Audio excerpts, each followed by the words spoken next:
the Seoul Art Space Kumcheon opened its doors at a print factory in Doksan-dong, where the Kuro Industrial Complex had been located.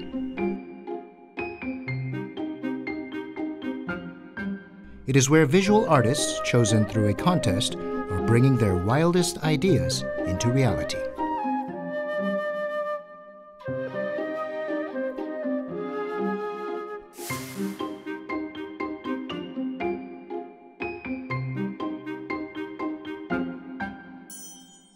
The warehouse building, which is exclusively for large-scale and joint projects, became a filming location for Factory Complex, a documentary film directed by Im Hung-sun that was awarded the Silver Lion at this year's Venice Biennale. The Seoul Art Space Kumcheon is a great example of dilapidated neighborhoods and buildings being successfully turned into a place of culture and the arts. 안녕하세요. 네, 안녕하세요. 네. 여기 찾아오는데 옛날에 제가 여기 왔던 곳과는 많이 다르네요. 네, 고생하셨네요. 네. 네. 민노림 씨 강민아입니다. 네, 임흥순이라고 합니다. 네. 네, 반갑습니다. 네. The Venice Biennale, one of the world's foremost festivals of modern and contemporary art, is celebrating its 120th anniversary this year. There, Im Hung-sun set a new record as a Korean artist and film director. 전혀 생각지 못했던 자리라서 굉장히 흥분되고 기분이 굉장히 좋습니다. 네. Im Hung-sun caught the world's attention at the Venice Biennale with his latest documentary film, so stay tuned for an in-depth interview with the award-winning director.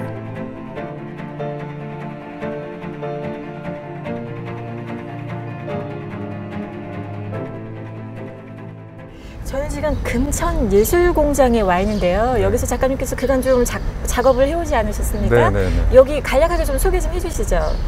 이곳은 그 서울시에서 운영하는 그 예술가들을 위한 창작 공간이거든요.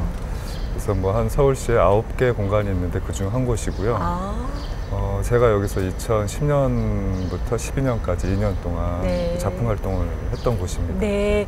근데 여기가 예전에 원래 구로공단이 있던 곳이잖아요. 또 거기서 영감을 받으셔서 영화를 만드신 건데 왜 제목을 구로공단이 아닌 위로공단으로 붙이셨나요?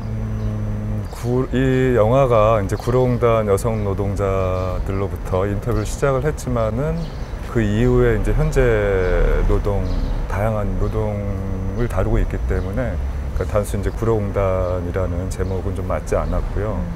그래서 위로공단이라는 제목을 또 만들었는데 이제 예전에 이제 그 70년대, 80년대는 여성 노동자들이 국가나 가족들을 위해서 뭔가 위로를 해주었다면은 그 현재는 우리가 이제 그분들한테 위로를 해드릴 수 있는 그런 것들을 해야 되지 않을까 해서 이제 영화 제목을 위로공단이라고 지었습니다.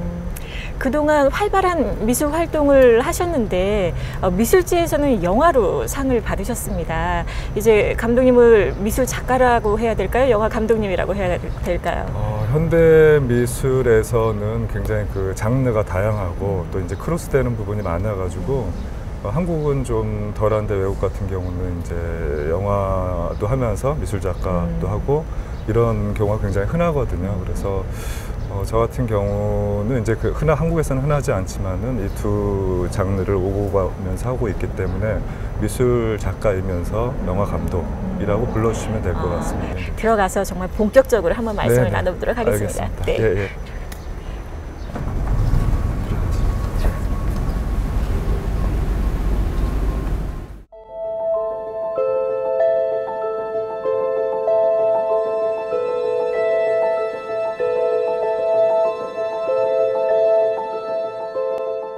저희는 지금 작업실에 들어와서 앉았습니다. 감독님 영화 위로공단이 지난 5월부터 시작된 베니스 비엔날레 미술전에서 한국자가 최초로 은사자상을 받았습니다. 먼저 잘 모르시는 분들을 위해서 베니스 비엔날레가 어떤 미술전이고 또 올해 주제는 뭐였는지 간략하게 소개해 주세요. 베니스 비엔날레는 이탈리아 베니스라는 도시에서 2년마다 한 번씩 열리는 세계 최고의 미술 전시입니다. 올해 주제는 이제 모든 세계의 미래라는 전시 주제로 진행이 됐습니다. 감독님께서는 어떻게 그런 저명한 본 전시에 참여하시게 됐나요? 초청이고요. 그러니까 작년 8월 달에 이제 오쿠 애니저 총감독이 한국의 그 아루쿠 미술관에서 초대를 해서 오셨고, 그때 한 20명에서 30명 정도의 한국 작가들과 미팅을 가졌어요. 그래서 그때 이제 미팅 이후 이제 첫 번째 미팅을 하고 그다음에 한 번 더 미팅을 해서 그때 9월 초에 결정이 됐었죠. 그렇게 해서 본 전시에 참여를 하게 됐습니다. 네, 사실 이렇게 특별전도 아니고 본 전시에 참가한다는 게 작가로서는 굉장히 영광스러운 건데, 이 다큐 영화가 미술전에 이렇게 전시가 된다는 게 흔하지가 않은데 어떤 방식으로 전시가 됐나요? 한국에서는 좀 흔하지 않을 수 있지만은 그 외국 같은 경우는 뭐 흔한 거든요. 사실은 다큐멘터리라든가 영화가 미술 안에서 전시되는 게, 예를 들어서 뭐 그 잘 알려진 노예 12년의 스티븐 맥퀸 같은 경우도 굉장히 유명한 비디오 또는 미디어 아티스트이고, 그래서 이제 그런 게 뭐 이제 저한테도 그렇게 낯설지는 않습니다. 그래서 이제 약간 이제 전시하고 영화, 그러니까 미술하고 영화라는 게 좀 다른 게, 그러니까 영화 같은 경우는 영화관에서 그냥 상영이 되는 거지만은 이 미술 전시장에서는 이게 그냥 단순히 상영만 되는 게 아니고 어떤 스크린을 쓰느냐, 그리고 어떤 공간에 느낌을 주느냐에 따라서 그게 이 작품을 이루는 또 하나의 역할을 하기도 하거든요. 그러니까 극장 같은 경우는 그걸 틀면은 그 극장의 작업이 될 수는 없지 않습니까? 그런데 제가 이제 또 전시했던 곳은 그 비엔날레 전시장 옛날 이제 군수 창고였기 때문에 굉장히 어떤 지역 문화재로도 정해져 있었고, 그래서 저는 이 영화와 좀 맞게 거기를 가벽을 치지 않고 그 거친 거를 그대로 살려가지고 그 공간 분위기를 좀 잘 좀 어울리게 해서 전시를 했었습니다. 그 1시간 반이 넘는 장편 영화를 본 뒤에 현지 언론인들과 그리고 관객들의 반응은 어땠나요? 그러니까 뭐 흔히 이제 제가 의도했던 이야기들을 좀 듣기도 했어요. 예를 들어서 이 옷들이, 우리가 입는 옷들이 어떻게 만들어졌고 누구에 의해서 만들어졌고 어떤 과정을 거치는지 이런 걸 알게 돼서 굉장히 좋았다. 이런 얘기들을 관객분들이 해주셨죠. 좋은 것뿐만 아니고 굉장히 많은 거를 느끼셨을 것 같은데, 워낙 좀 반응이 뜨겁고 좀 심상치가 않아서 감독님께서 야, 이거 성적이 좀 좋을 것 같다, 은근 좀 기대를 하셨다면서요? 기대를 안 했는데, 일단 뭐 아까 말씀드린 대로 베니스 비엔날레 참여 자체가 굉장히 개인적으로 작가들한테는 굉장히 어떤 도약의 지점이기도 하고 어떤 뭐 영광이기 때문에 그거 자체만으로도 굉장히 좋았고, 그 수상은 전혀 좀 기대를 하지 못했습니다. 사실 이 은사자상이라는 게 35살 미만의 젊은 작가들에게 주는 건데, 많이 넘기신 감독님이 받았다는 것 자체가 큰 이변이라는 얘기를 들었습니다. 특히 이 위로공단은 그 작가님께서 현지 평가가 형식적으로 굉장히 신선하고 새로웠다, 그런 면에서 좀 크게 점수를 받은 것 같다라고 말씀하셨는데, 기존 다큐멘터리와 비교를 해서 구체적으로 어떤 면이 형식적으로 새롭고 신선했나요? 일단 뭐 35세 미만에 주는 실버 라이언상은 제가 느끼기에는 이제 기존 평균 뭐 사람들 인구 연령이 굉장히 높아졌지 않습니까? 그래서 참여 작가들도 굉장히 예전에 비해서는, 그게 이제 베니스 비엔날레 120년의 역사를 가졌는데 그 기간 동안 사실은 굉장히 수명이 높아졌고, 그래서 이제 작가들의 어떤 참여 연령도 높아졌기 때문에 상대적으로 제가 굉장히 젊은 작가층에 속했던 것 같습니다. 그래서 그런 관례를 이제 좀 깨지 않았나 이런 생각이 들고요. 그 다음에 이제 제 작품의 경우 이제 미술 작품이라는 건 굉장히 좀 일반 대중들이 보기에 좀 어려운 부분이 없지 않아 있거든요. 그래서 굉장히 파편적이고 그 다음에 생각을 하게 만드는 부분이 있죠. 근데 이 전시 또한 굉장히 좀 개념적이고 또는 뭐 추상적이고 이론적인 작업들이 많았습니다. 근데 그런 작업들에 비해서 상대적으로 굉장히 좀 직접적인 부분이 있었고 그다음에 좀 쉬웠던 부분이 있지 않았나 생각이 듭니다.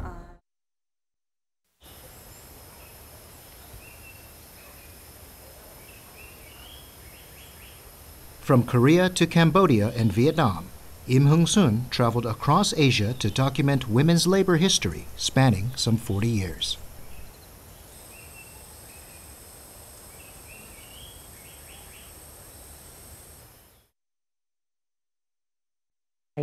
동일방직 같은 데는 그러니까 언니 등본을 띄어가지고 가서 취직한 친구들이 꽤 있었어요. 그리고 늘상 목이 칼칼했어요.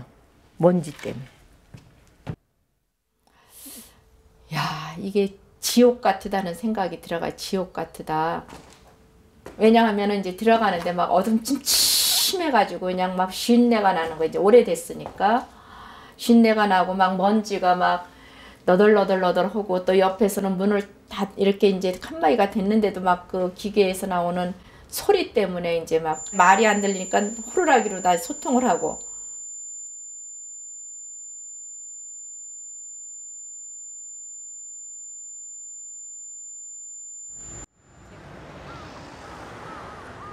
Factory Complex starts off with a focus on female laborers who used to work at the Kuro Industrial Complex before touching upon other important labor movements and issues in the modern history of Korea.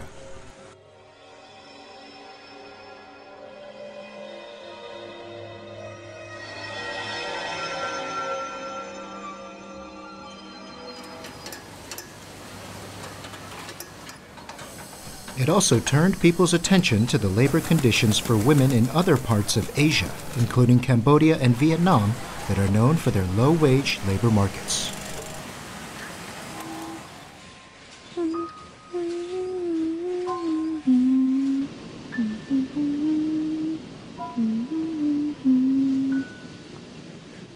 The stories told by the women, as well as their inner thoughts, are reconstructed into symbolic representations and performance art with the use of creative images and decalcomania.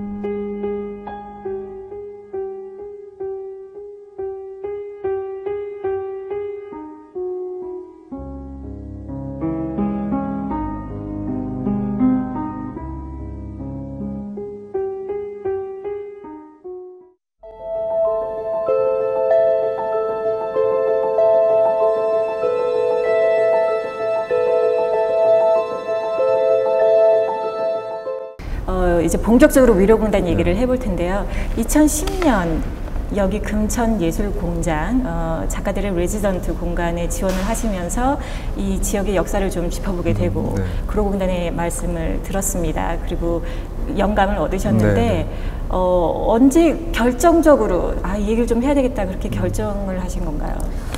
제가 2010년 전까지는 한 10년 동안 작업실이 없이 작업 활동을 했어요. 그러니까 주로 집이나 또는 이제 일상 공간에 들어가서 주민들과 함께 여러 공공미술 프로젝트를 진행을 했었습니다.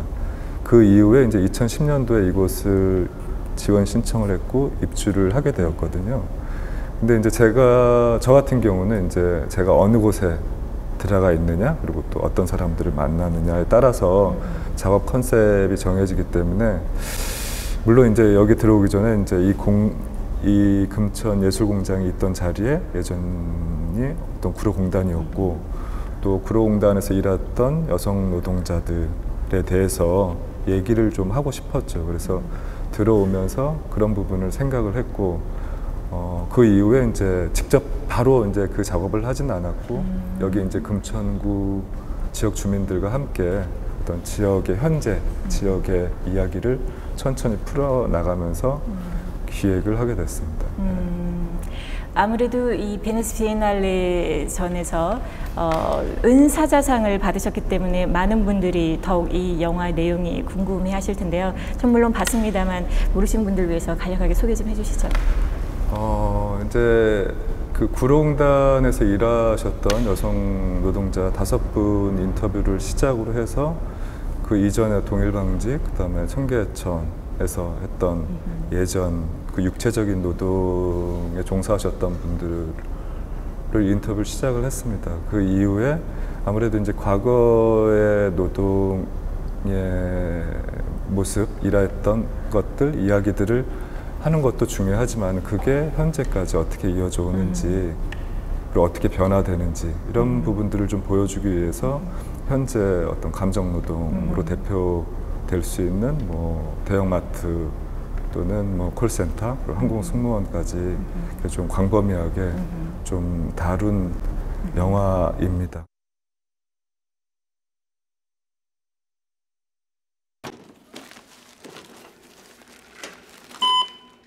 유통 매장들이 되게 화려하고 깨끗하고 한데 사실은 직원들이 쉴 공간은 없어요. 그러니까 한 곳이라도 몇 평이라도 있으면 영업 매출을 올리기 위한 공간으로 쓰지 직원들을 위한 그런 공간으로 주지 않거든요. 그래서 저희가 그 당시에 제대로 시설도 안 돼 있고 해서 이렇게 박스로 이렇게 바닥에 깔고 앉아가지고 여기서 도시락을 청승 맞더라고요. 이러고서 앉아가지고 여기서 밥을 먼지가 이렇게 풀풀 날리는 데서 먹었던 기억이 나네요.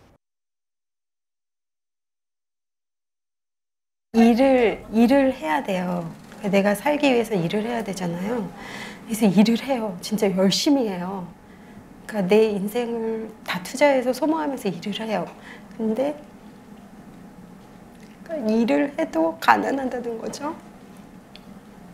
예를 들어서 아이가 뭔가를 배우고 싶은데 그거를 엄마로서 책임을 못 준다는 거죠.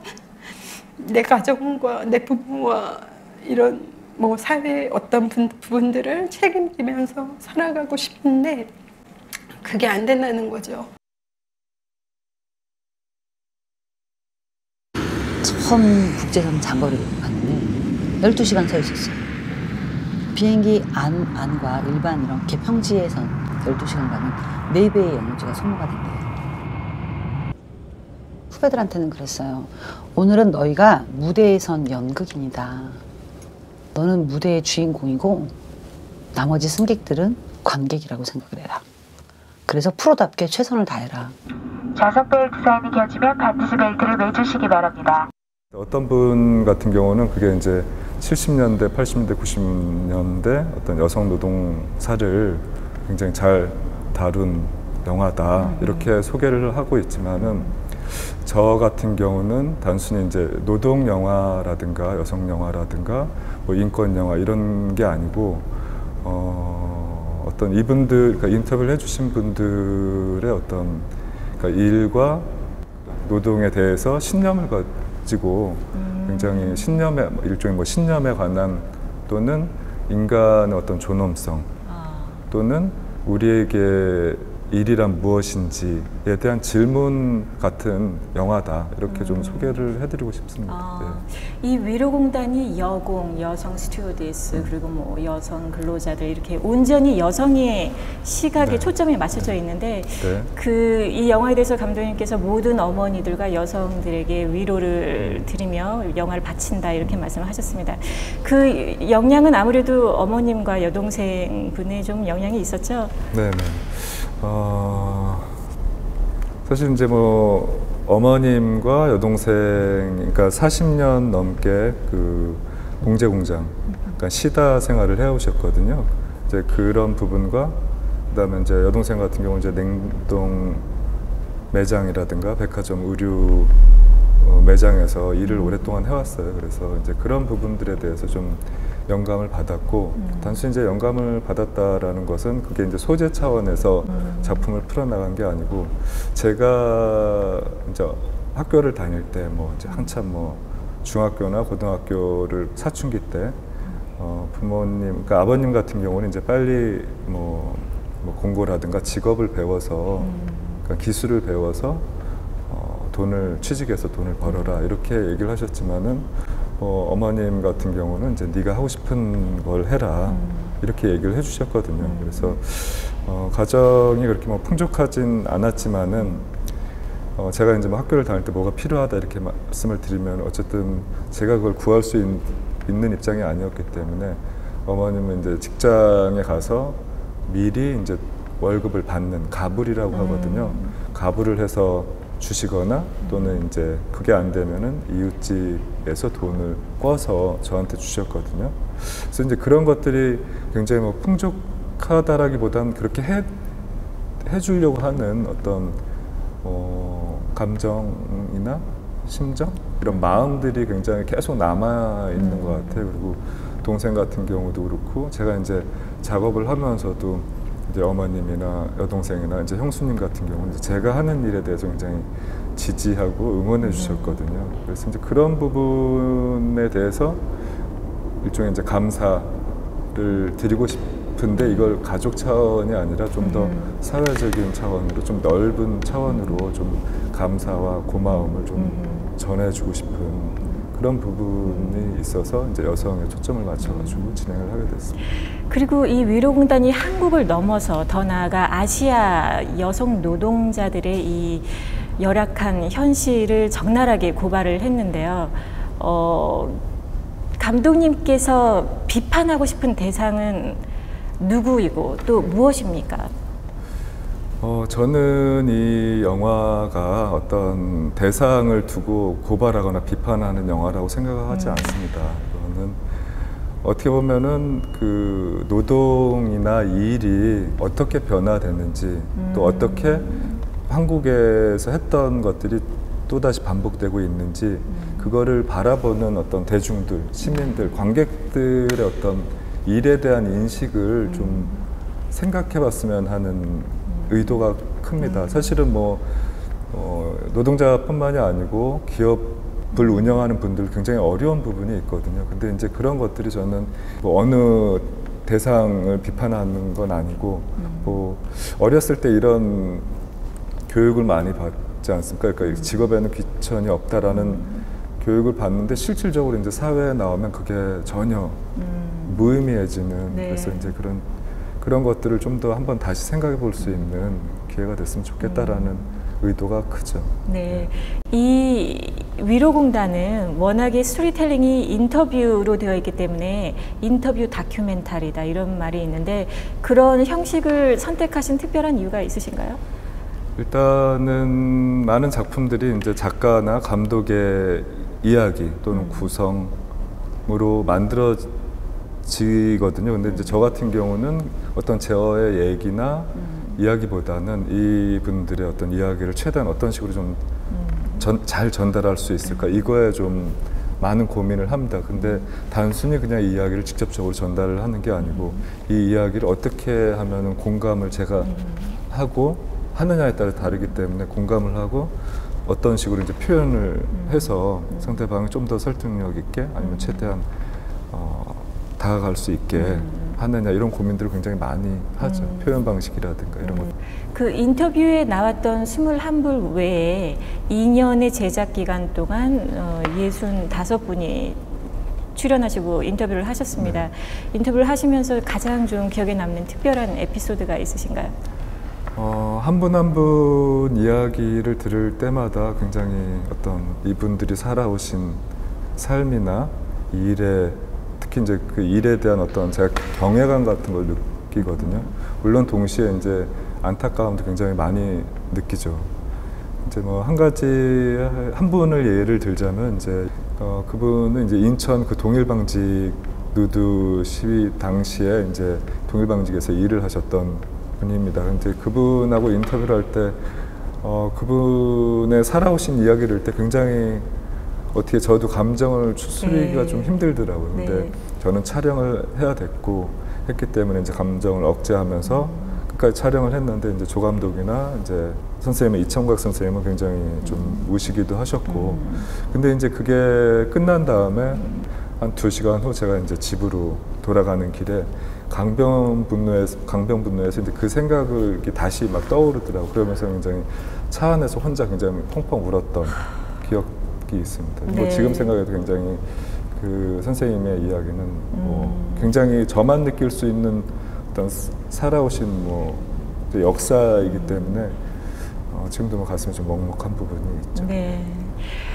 이 장편 다큐멘터리 영화가 아무래도 미술전에서 상을 받을 수 있었던 이유는 그만큼 예술적인 면모가 부각이 됐기 때문인데요.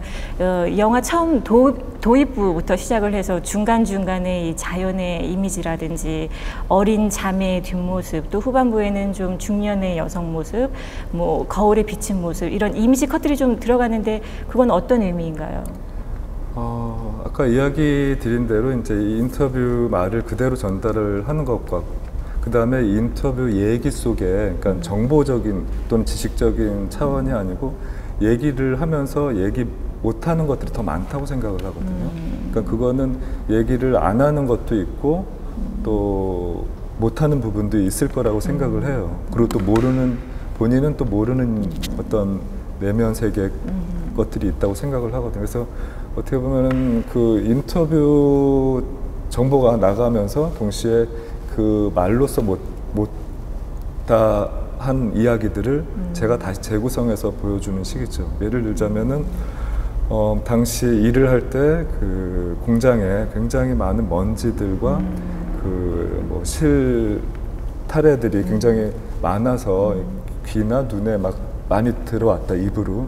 그랬을 때 제가 생각하는 이미지는 거의 죽은 사람의 염을 하는 이미지가 떠오르거든요. 네. 그래서 그런 것들을 어떻게 보면 가려주고 싶은, 그러니까 저 같으면 가리고 싶은 것들이 떠올랐어요. 그게 네. 자연스럽게 이제 뭐 마그리트의 연인들 같은 이미지도 떠오르지만 어떤 구체적인 현실에서 그런 것들을 가져오기도 하죠. 그리고 동시에 어떻게 보면은 이 가려진 얼굴에 우리가 잃어버린 어머님 또는 여동생, 누나의 얼굴들, 네. 그 위에 우리가 다시 그려드려야 되지 않나. 이런 잃어버린 얼굴을 찾는 이런 이미지, 이중적인 이미지들이 있는 거죠. 네. 한국 관객들이 이 영화를 어떻게 받아들여주길 바라십니까?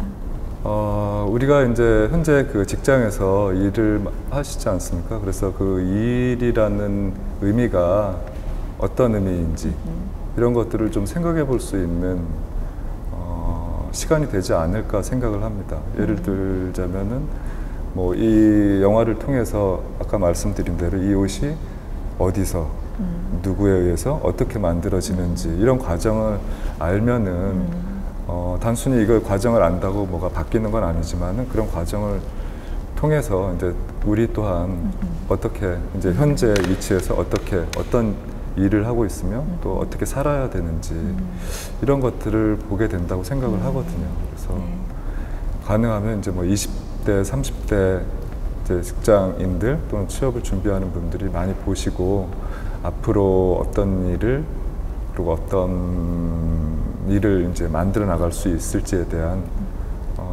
사실은 이제 과거나 현재의 일에 관한 것보다는 어떻게 보면 앞에 미래 일이라고 해야 될까요? 그거에 관한 영화라고 생각을 해서 좀 그런 쪽을 좀 많이 봐주시면 좋을 것 같습니다.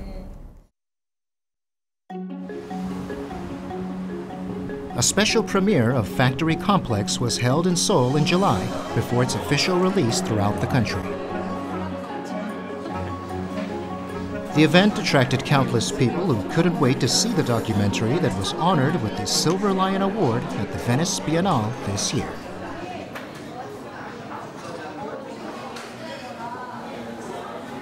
Director Im Hung-sun also arrived on the scene for the premiere. He was recognized by most of the people present, who congratulated him on his win. It was finally time for them to enter the theater.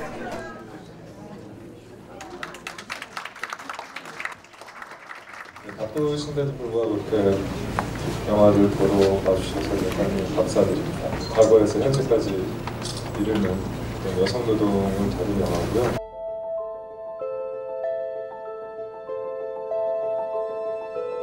The interviews with the 21 female workers and the experimental and artistic images in between captivated the audience's eyes and ears during the 95 minutes of the film. 열심히 일하면 진짜 행복해질 줄 알았는데.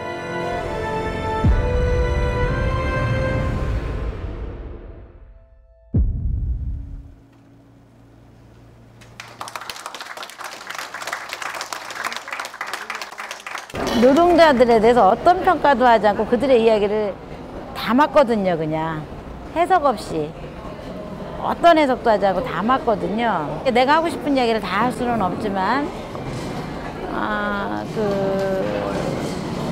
정당하게 살았고 열심히 살았고 최선을 다해서 살았기 때문에 어떤 한 장면으로라도 남아서 역사에 기록이 된다면 후대에 도움이 되지 않을까 이런 생각이 들어서 성실하게 임했던 거죠. 계속해서 싸우지 않는 이상은 우리의 권리는, 여성들의 권리는 누가 대신해 줄 수 없다라는 생각이 들고요. 네, 그래서 계속 투쟁해야 된다고 생각합니다. At the end of the screening, there was a Q&A session with the director, as well as two of the interviewees from the film for a chance to engage in a more in-depth dialogue. The audience members not only asked questions about the film, but also shared their thoughts and gave ideas on how it could have been improved. 베니스에서 어떤 한계, 희망, 어떤 걸 느끼셨는지. 구조 속에서 중간관리자의 착취라든지 뭐 이런 중간관리의 역할 이런 것들도 조금 더 섬세하게 보여줬으면 좋았을 것 같다라는 생각이 들었고. 아주 일이나 노동이라는 부분의 가치가 굉장히 예술적인 시각과 만나서 아름다울 수도 있다는 것, 그리고 그것이 예술을 통해서 영원히 남을 수 있다는 것을 굉장히 단순하고 심플하지만 강력한 주제를 가지고 일관된 힘으로 이끌어 나가고 있다고 생각을 합니다.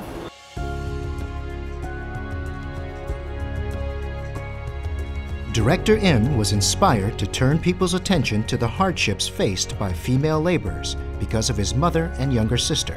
And through the stories of these women, he is providing a message of consolation to all of those who have been working toward their dreams and happiness.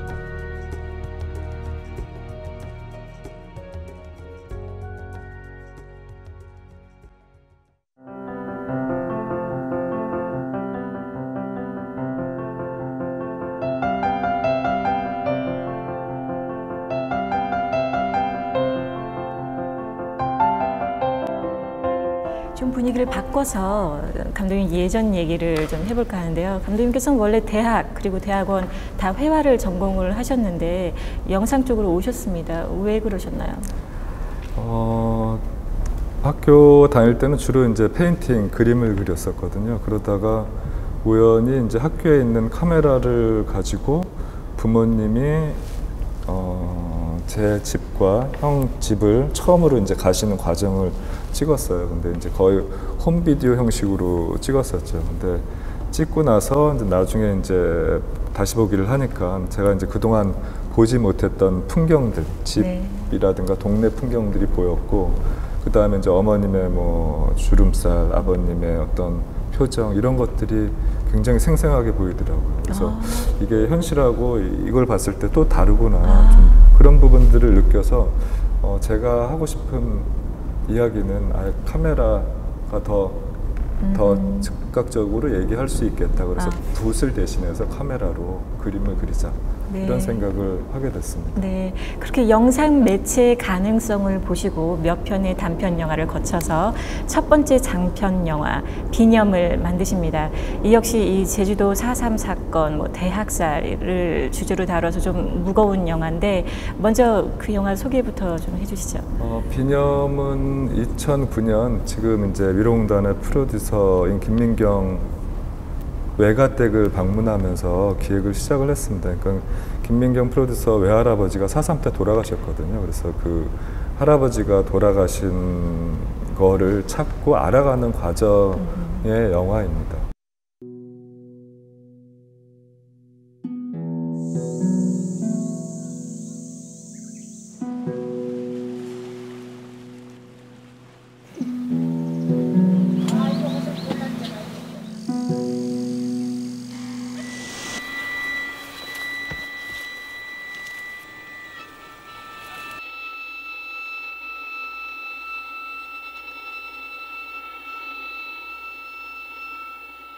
죄가 있어서 죽은 것이 아니라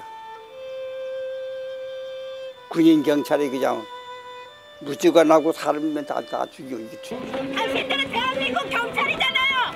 대한민국 국민들을 보호해야 되잖아요. 근데 어디 가십니까?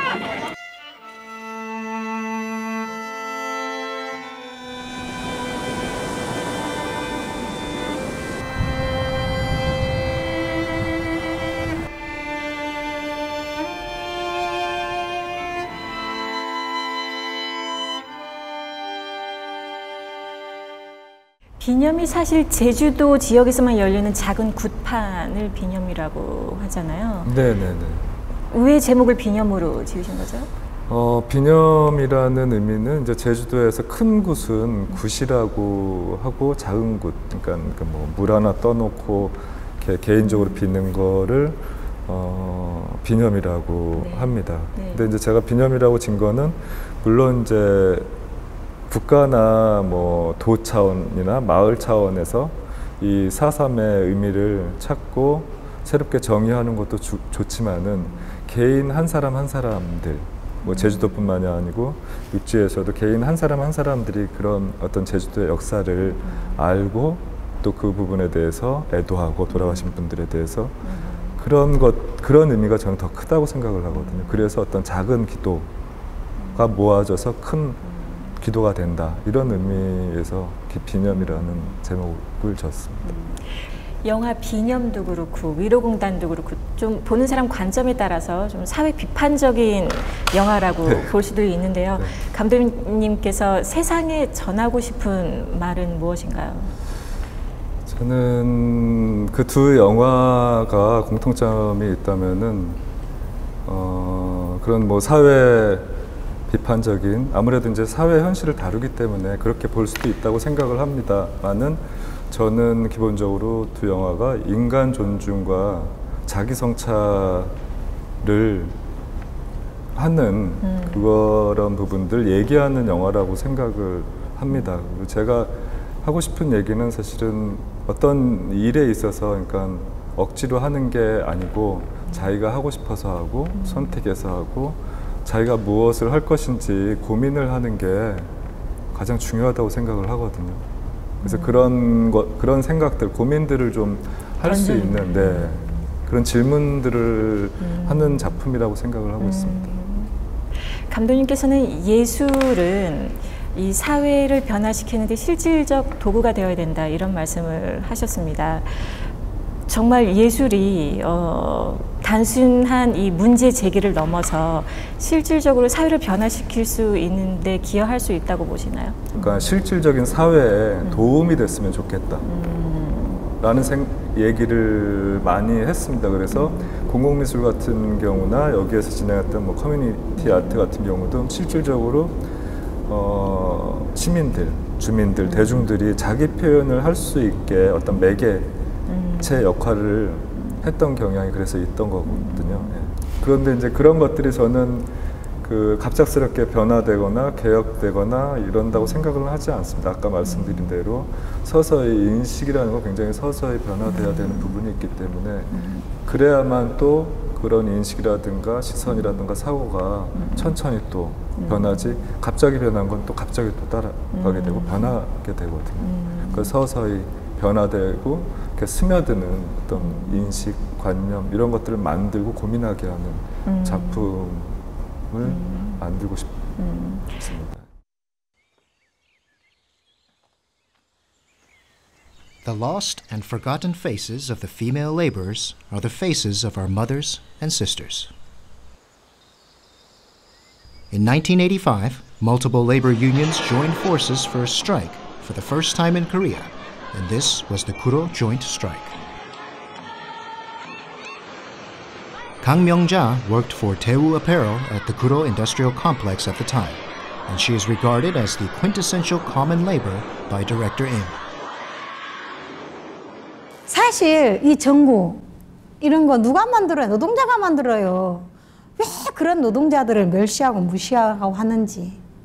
사람 위에 사람 없고 사람 아래 사람 없듯이 대등한 관계 속에서 이 사회가 갔으면 좋겠는데 그게 아닌 거에 대해서 화가 너무너무 났었어요. 그때 당시에 최저임금이 10만 원이라고 그랬어요. 정부에서. 최저임금도 못 미치는. 그래가지고 우리 지금도 생각난다. 동생들이 아, 나도 나이키를 신고 싶다. 등짝에 몸 폭발, 벽보에.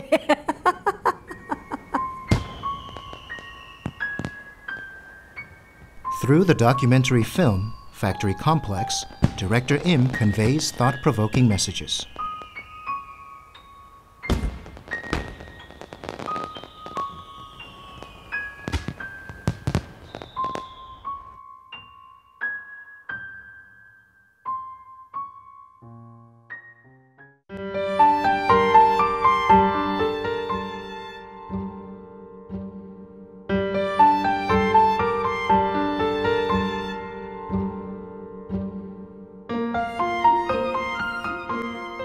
감독님께서 특별히 이 소외계층에 더 관심을 갖는 이유가 아무래도 어렸을 때 좀 가난하게 자랐던 가정 환경의 영향이 좀 있죠? 네, 네, 그런 부분이 가장 크겠죠, 아무래도. 근데 이제 제가 이제 1969년생이거든요. 그러다 보니까 이제 70년대, 80년대 사실은 저뿐만이 아니고 대다수의 반 이상이 사실은 어려웠다고 보고 있거든요. 그래서 저만의 어떤 특징은 아니라고 생각을 합니다. 그리고 이 가난이라는 게 그러니까 어떤 부와 이렇게 상대적으로 됐을 때 굉장히 뭔가 결핍되고 불편하고 부족하고 뭐 동정으로 보지만은 저는 가난이라는 걸 그렇게 보지 않거든요. 가난은 굉장히 어떻게 보면 따뜻하고 함께하고 또 나누고 이런 부분이 있었어요. 근데 이게 이제 현재 오면서 어떤 뭐 자본과 돈과 어떤 그런 것들이 먼저 되기 때문에 가난이 굉장히 그런 의미가 퇴색되고 굉장히 어떤 이 사회에서 고립된 의미가 더 커졌다고 저는 생각을 하고 있습니다. 그래서 저는 그 가난한 사람들의 어떤 따뜻하고 나누고 함께하는 정서를 속에서 어떤 삶의 의미라든가 가치 그리고 어떤 미적 가치를 만들고 싶은 부분이 큽니다. 가난이 단순히 대상이 되거나 소재가 되는 게 아니고 가난한 사람들의 어떤 보통 사람들의 삶의 의미나 어떤 미적 가치를 좀 찾고 싶은 부분이 있죠. 이 영상 쪽으로 오시기 전에 다양한 또 미술 활동 하셨는데 공공 미술 프로젝트도 좀 하셨습니다. 근데 그 역시 소외계층의 문화 향유라는 점에서 영화와 좀 일맥상통하는 부분이 있는데 먼저 어떤 공공 미술 프로젝트를 진행하셨나요? 전체적으로 제가 작업을 시작을 하면서 이제 개인 작업도 영상 작업도 만들었지만은 이제 프로젝트 작업을 많이 했습니다. 그래서 뭐 성남, 그다음에 뭐 등촌동, 성산, 여기 금천에서 진행을 했는데 특히 이제 금천에서 진행한 경우를 좀 약간 소개를 해드리겠습니다. 제가 2010년도에 이곳에 왔고 저의 어떤 경험들이 공공미술 프로젝트 경험과 이 금천예술공장에 추구하고자 하는 어떤 지향점이 하나 있었는데 그게 이제 지역 연계 프로그램, 그러니까 지역 주민들에게 어떤 예술 향유권을 주는 프로그램이었거든요. 그래서 제가 이제 그런 취지에 맞아서 이제 첫 프로그램을 이제 빵빵 수다스러운이라는 프로그램을 진행을 했어요. 그래서 거기에 이제 미술 워크숍을 진행을 했는데 대상자를 저는 이제 주부님들로 한정졌어요. 그 이유는? 그래서 이제 기존의 그런 프로젝트라든가 프로그램을 진행하려면 아이나 학생들이 대부분이거든요. 근데 저는 아이나 학생들보다는 그 아이의 어머님인 그분들이 더 중요하다고 좀 판단을 했고 그리고 이제 그런 프로그램이 없었기 때문에 또 예술이라는 거는 굉장히 안 해본 걸 또 하는 어떤 즐거움이 있거든요. 그래서 진행을 했었죠. 그리고 이제 또 주부님들하고 이제 맞았던 정서가 또 맞는 부분이 있었어요. 그러니까 우리가 흔히 뭐 아줌마라고 치부하는 어떤 낮게 보지만은 저는 그 아주머님들이 가지고 있는 어떤 삶을 관통하는 어떤 지혜나 시선, 인식이 굉장히 객관적이고 아주 다양하다고 생각을 했거든요. 그래서 그분들하고 프로그램을 진행을 하면서 그 프로그램이 끝나면서 이제 금천 미세스라는 팀을 만들어 가지고 한 공식적으로는 제가 있으면서 여기 2년, 그다음에 비공식적으로는 4년 동안 그분들하고 함께 여러 가지 뭐 지역 답사, 미술 워크숍, 그다음에 뭐 아트 스터디, 그다음에 네. 영화 워크숍 이런 것들을 진행을 했습니다. 근데 이 사례가 그러니까 이분들이 또 이제 굉장히 좋은 사례를 하나 남겼는데 이분들이 제가 여기 공식적으로 2년 동안 있고 그 다음 해에 2년 동안 공식적으로 여기 입주 작가가 됐거든요. 와. 그래서 예술 창작 공간에 일반 주민들이 들어와서 창작을 한 사례는 한국에서 또는 세계에서 있었을까라는 생각을 하고 있습니다. 네. 그래서 하나의 사례가 되었죠. 네. 또 감독님에게는 그 영화 작업의 동반자이자 또 인생의 동반자이신 김민경 프로듀서님이 계신데 두 분의 공동 작업은 주로 어떻게 이루어지나요? 그 한 2007년도 공공미술 프로젝트를 진행을 하면서 같이 함께 하게 됐고요. 그 다음에 이제 김민경 프로듀서가 아무래도 영화 작업을 했기 때문에 뭐 상업 영화라든가 예술 영화를 했기 때문에 그런 부분에 대해서 도움이 굉장히 많이 됐던 부분이 있습니다. 이제 주제라든가 뭔가가 정해지면은 같이 의논을 많이 하고요. 그 다음에 이제 연출적인 부분에서는 아무래도 이제 제가 좀 더 고민을 하고, 그 다음에 이제 영화가 만들어질 수 있게 어떤 제반, 그러니까 뭐 예산이라든가 그 기타 뭐 이런 부분에 대해서 전체적으로 이제 김민경 PD님이 그것들을 진행을 하고 있죠. 그럼 마지막으로 앞으로의 차후 계획 어떻게 되십니까? 일단은 내일 모레가 개봉이기 때문에 네. 개봉 준비를 열심히 할 것이고요. 그 다음에 개봉이 잘 돼서 한 달 이후에는 이제 새 작업을 진행할 예정입니다.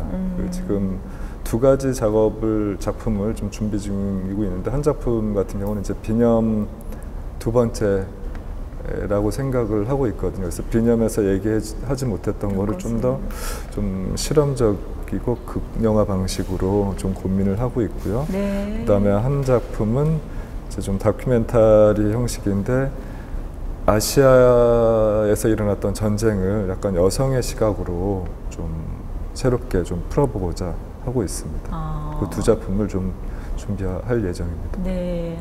베니스 비엔날레에서 은사자상을 수상하신 임흥순 감독님은 현대 사회에 살고 있는 모든 이들에게 건네는 따스한 위로가 되는 그런 영화를 만들고 싶다고 말씀하셨는데요. 앞으로도 영화를 통해서 세상을 지금보다 좀 더 살기 좋은 곳으로 만드는 그런 의미 있는 작업 기대하겠습니다. 오늘 나와주셔서 감사합니다. 네, 감사합니다.